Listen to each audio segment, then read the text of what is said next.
Alright, we have a REME Halo LED that we're going to be installing in this supply plenum today. I will show you step by step on how to install this into the supply plenum. So we have this triangle piece that is for the REME Halo LED. Shows you what to cut out in the supply plenum. So we have duct board here. So we are going to use our duct knife. If you have sheet metal, you will need to use tin snips to cut out this triangle section in order to fit the REME Halo inside the ductwork.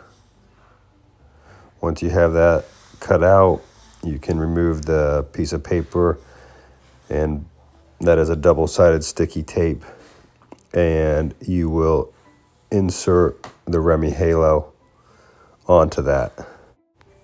Now you will take the REME Halo and you will insert it through the triangle piece and stick it from the double-sided sticky tape to the back side of the metal, and that'll hold it in place.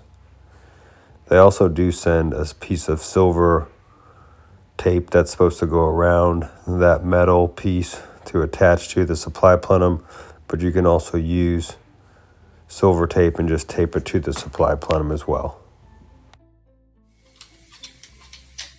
Alright, so now that we have the REME Halo installed, airflow going that way, we do have the plug plugged into the bottom of the unit,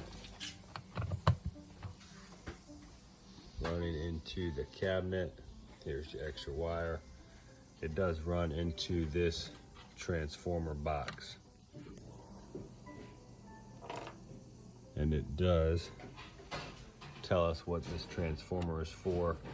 This black wire going in is tied to the low voltage on the transformer, blue and yellow. Common would be blue, yellow would be 24 volts, or vice versa. You got two black wires here, so we just cut those together and wire none of them inside. It does not matter which side you connect, one black to one blue, the other black to the yellow. That is all you need to do.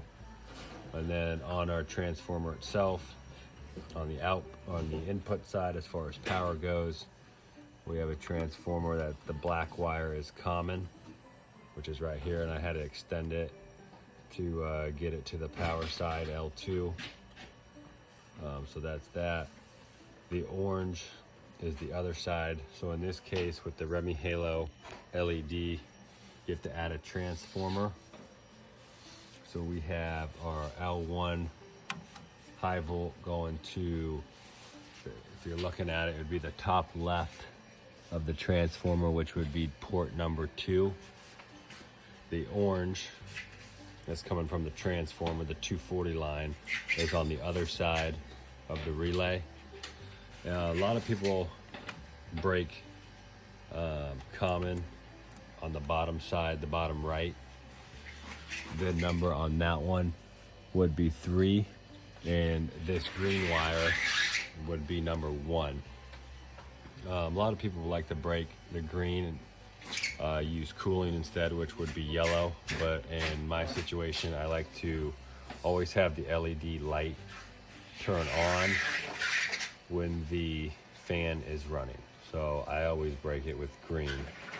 And then this number 5 port is for a heat sequencer relay. I'm not gonna wire that in, it's not needed. So that is how you wire up the relay for the REME Halo LED. And then we will test that once we turn the power on. All right, now that we have the REME Halo installed, we are getting ready to start the system. The light is currently not on. It will go green when the power to the fan is on. These lights are good for mold, mildew, dust particles. These things will kill any germs that is passed across the coil and the UV light inside of these. These are great systems. And let us know if you have any other questions or comments, and we'll help you install them.